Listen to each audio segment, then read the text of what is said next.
Hey everyone, welcome to my third of 3 videos on this, the Sony Alpha A230. So in the first video we talked about what everything on the camera is. In the second video we talked about how to do everything except for the menu button, and that's what we're going to do here. We're going to hit the menu button, and here are the different menu items.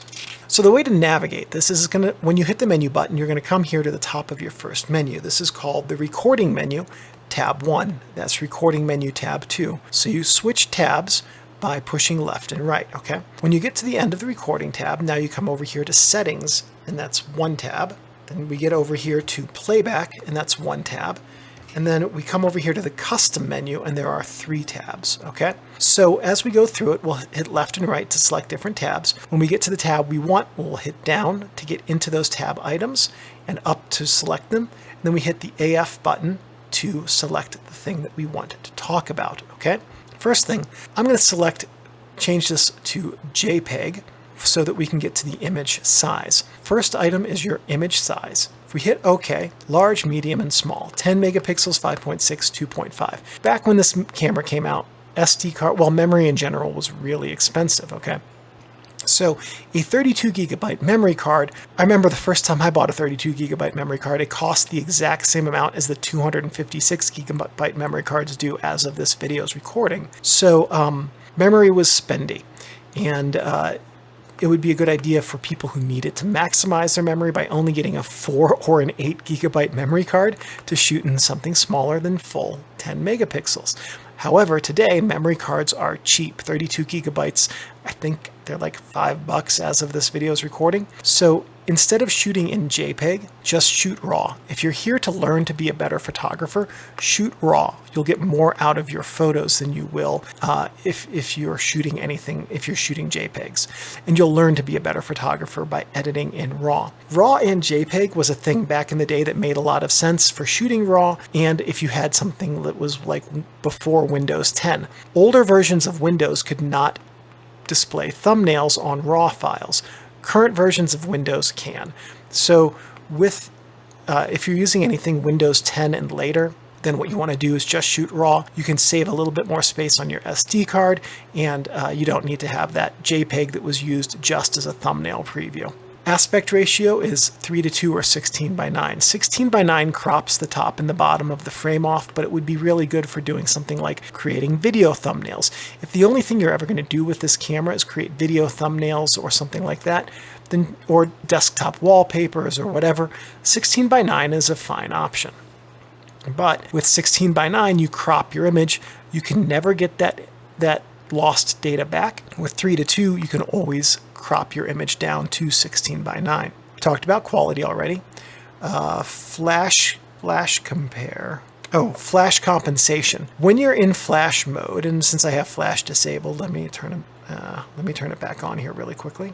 When you have a flash on, flash compensation allows you to overclock or underclock your flash. You can add, with the on-camera flash at least, 2 additional stops of light from that flash, or you can remove 2 stops of light. So if you find, for instance, that you're using a flash and there's some really bright highlights and they're not looking good in your images, try underclocking it a stop or 2, and you might get rid of some of those highlights. Or if you want to shoot a high-key portrait, you might want to throw more light on. Or if you find you're like in a cave and you're not really illuminating the cave very well, you might want to throw even more light on to try to fill in some of those dark shadows. So basically, flash compensation allows you to add more or take away light from your flash to adjust the flash for the setting. Autofocus illumination is auto or off. With auto, the autofocus illumination in here will tell you what autofocus point you're using, if it thinks you need to know. With off, it won't. This is a matter of personal preference when you take photos and how you want your camera to communicate with you. Steady shot is on or off. Do you want the camera to use the image stabilization to help give you steady images at longer shutter speeds? Matter of personal preference and what you want. I usually leave it on. Recording menu tab number 2, we have 3 options. Color space is RGB or Adobe RGB. Standard RGB is sRGB rather. Just use standard. Unless you are super into the Adobe ecosystem, set it to standard because Adobe RGB can cause conflicts with some of the other image displays. And so standard RGB is accepted by everything. It's just a better default. These next two are long exposure noise reduction and night high ISO noise reduction. These are not available with RAW, they're only for JPEGs. With these, what they do is they apply algorithms to reduce noise during long exposures and also exposures with high ISO. I couldn't find where the cutoff for high ISO is or is not. What I'm not 100% sure about, a lot of cameras of this age would actually take a second photo with both of these settings to compare the noise in both of the photos and then use that to eliminate the noise. I cannot recall if this camera does that. But that said, if you're shooting in RAW, you get a ton of editing flexibility. You don't have to worry about noise quite as much, especially noise reduction. If you get some noise reducing software today, all of the algorithms in that inexpensive or potentially free noise reducing software are like decades younger than the algorithms in here. They're gonna work way better. So you can leave these to off because you can get a third-party noise reduction software that's going to be better than what this camera can do. Coming in here to the settings menu, I think it's actually called the custom menu, but the setting menu tab 1. So the first thing we have here is iStart autofocus. I'm going to turn that back to on. iStart autofocus means that when you put your eye up here, are the sensors going to start autofocus with your eye up here before you even press the shutter button? Matter of personal preference on this and how you want your camera to behave. Control dial setup. Aperture or shutter. So this is when you're in manual mode only. Do you want the front command dial up here to control the shutter speed or the aperture? Front command dial shutter speed control is what I call Canon mode, because Canon Rebel cameras, they had this. The front command wheel controlled the shutter speed, and then the AV button with the front command wheel controlled the aperture. However, this is my own personal preference. On cameras, I like to always set the front command dial to control the aperture. It makes it easy for me to remember that the front command dial controls the aperture, which is in front of the command dial. And then when there's a rear command dial, it controls the shutter speed because the shutter is in the back of the camera. That's why I have this set to aperture. It's a matter of personal preference for you and how you want your camera to behave, whether you want the command wheel to control shutter speed or aperture in manual mode. Let me stress, this only applies to manual mode. Red eye reduction off or on. When you have your flash fired, do you want it to pulse, yes or no, before you take a photo? If it's set to on, the flash will pulse and that will help reduce red eye glare in your subjects. If you have it to off, it shouldn't pulse. Auto review, off to 5 or 10 seconds. After you take a photo, do you want it to display on the LCD screen afterwards, yes or no? This is honestly a big battery preservation tool right here. If you set it to off, you're going to use your screen less, which will help your battery last longer.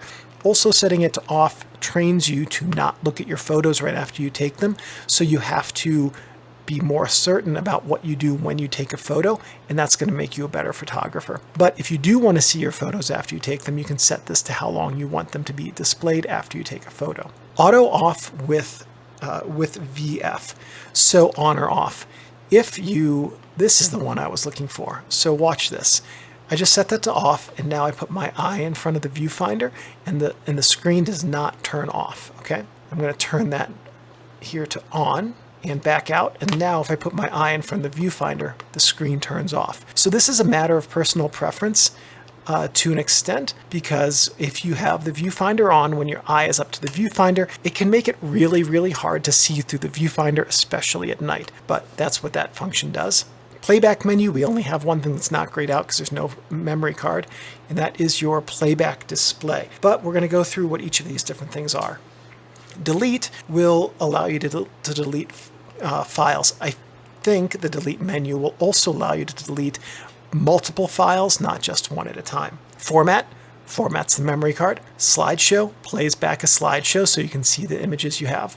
Protect allows you to protect individual files or folders or possibly even the entire memory card from accidental erasure. And specify printing. If you ever hook your camera directly up to a printer, this allows you to specify information about your photo printing, like order and things like that. I've never once hooked a camera up directly to a printer. I always want to do some work on the images before I print them, so I'm not the guy to tell you the specifics of how that works on any camera. But if you have the Sony printer or a printer that can communicate with this and you want to do that, this is how you're going to go into your camera to make those setup adjustments. And this last one is playback display, which is auto rotate or manual rotate.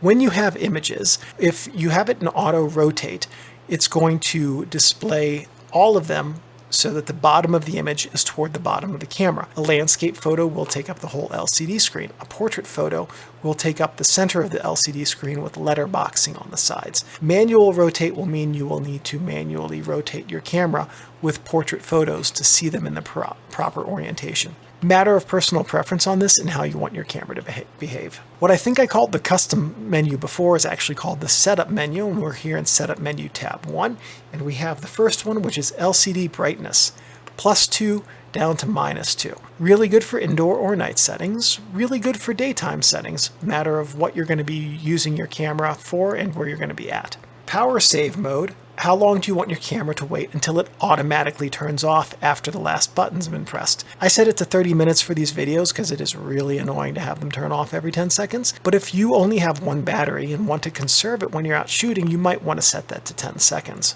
Control for HDMI on or off. So this has to do with if you hook up your camera directly to a television to display a slideshow.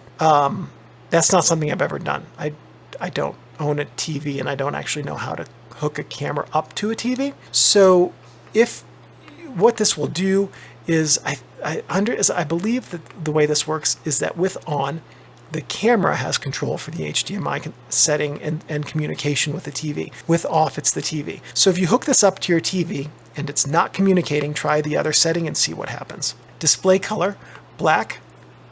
Oof. What color is that? White, brown, or pink. What color do you want your display setting to be? How much, how bright do you want it to be? Very bright, or how dark do you want it to be? This is just a matter of personal preference and what you find easiest to read. This next one is your help guide, and the help guide is off or on. If you've never used a digital camera before or you're having trouble with this one, you can set this to on, and the camera will give you some help at different points when it thinks you need it and you're trying to do different functions. So I leave that to off because I am my own help guide. Setup menu number 2, we have this first one is date and time. So you can see 2009 is the default date here. Basically, I believe the way that this one works is that there is an old button cell battery on the board somewhere, because every time I take out the rechargeable battery, the date and time reset. Generally speaking, what that means is that there's a button cell on the board and it has since died, so the camera can no longer recall the date and time from battery removal to battery removal. So if that's happened to yours, you're either going to not have accurate date and time information with your camera, or you're going to have to reset it every time you start up your camera. I'll show you what that looks like. There we go. Goes right into the date and time setup, and it's making me reset it. So I'm just going to cancel out of that. But back to date and time. There we go. If you want to change the date and time, that's how you get into it, through the menu system.